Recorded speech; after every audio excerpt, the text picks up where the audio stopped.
Prepare the way of the Lord. Make his path straight. It's funny, sometimes when I'm saying lines, I'll have a flashback to when I somehow remember learning it, when I was first learning that particular line. Most of my lines, I guess I have learnt around here. In those days, after that suffering, the sun will be darkened, and the moon will not give its light, and stars will be falling from heaven, and the powers of the heavens will be shaken. It began with learning the Passion narrative for each Palm Sunday, and I began with Luke in 2007, and after reciting Mark's Passion on Palm Sunday 2009, I wanted to hold on to it. I didn't want to just let it go, and I thought, well, I wonder if I could learn the whole gospel, because I knew that other people had, but if I could, then I wanted to share it. I didn't want to just keep it to myself. I knew that I wanted to be able to perform it. Have salt in yourselves and be at peace with one another. And so that spring, 2009, I started with the beginning of the good news of Jesus Christ, the Son of God.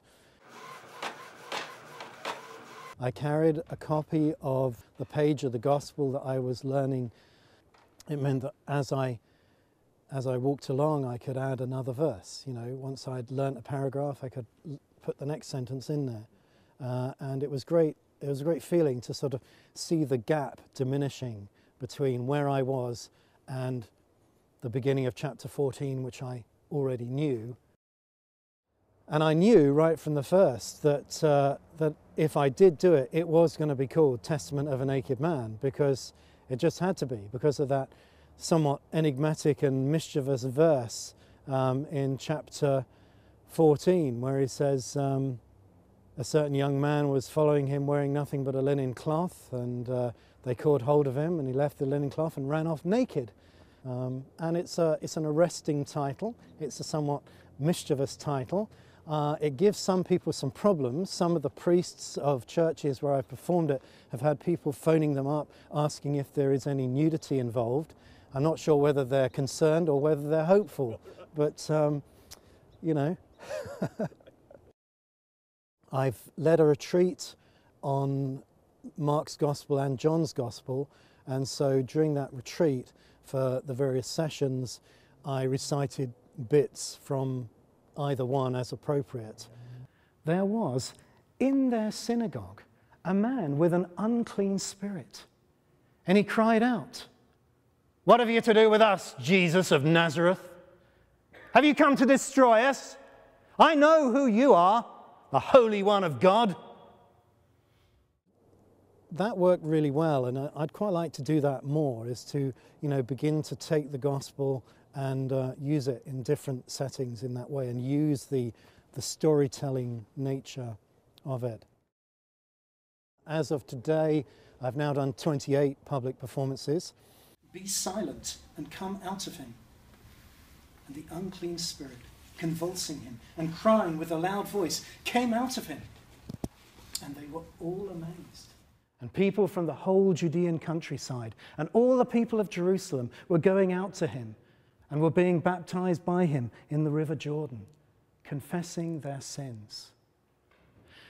Now John was clothed with camel's hair, with a leather belt around his waist, and he ate locusts and wild honey. I think the last performance, which was at St. Clement's, that was actually a pretty good day. I was working in the morning and doing, you know, regular things, and then in the afternoon I was actually able to take it pretty easy. I like to get to wherever I'm performing the Gospel of Mark about an hour and a half before the actual start time, because that gives me a good hour to set up and get the props, you know, where I want them, and get the stage, you know, as I have it. I have it more or less the same wherever I go, but every place is different, and although I have some minimal props I take with me, I tend to use whatever I find in place.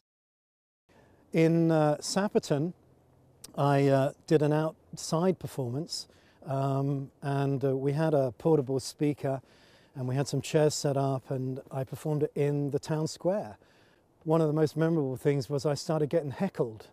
When Jesus was casting out the, before he cast out the Gerasene demoniac, you know, when he gets to the bit, you know, what have you to do with me, Jesus, Son of the Most High God? I adjure you by God, stop tormenting me. I started getting heckling from someone walking past because they didn't realize it was a performance. They thought I was some nutter raving in the town square, you know. And fortunately, someone who was there, you know, organizing the event went and spoke to them and explained that it was a performance. All the time that I've been learning and reciting and storytelling the Gospel of Mark, all sorts of other things that have been happening in my life as well.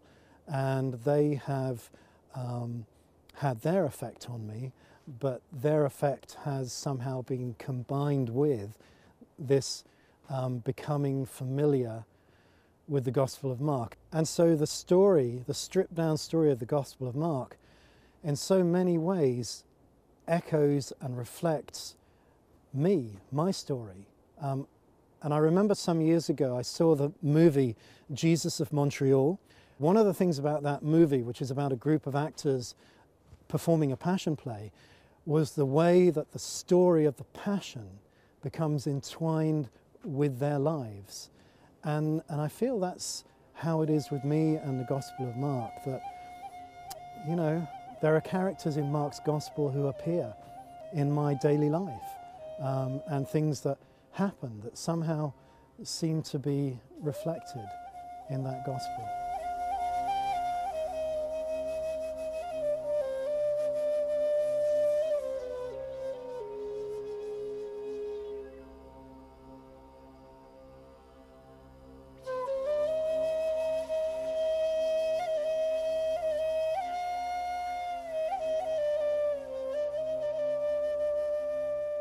The beginning of the good news of Jesus Christ, the Son of God.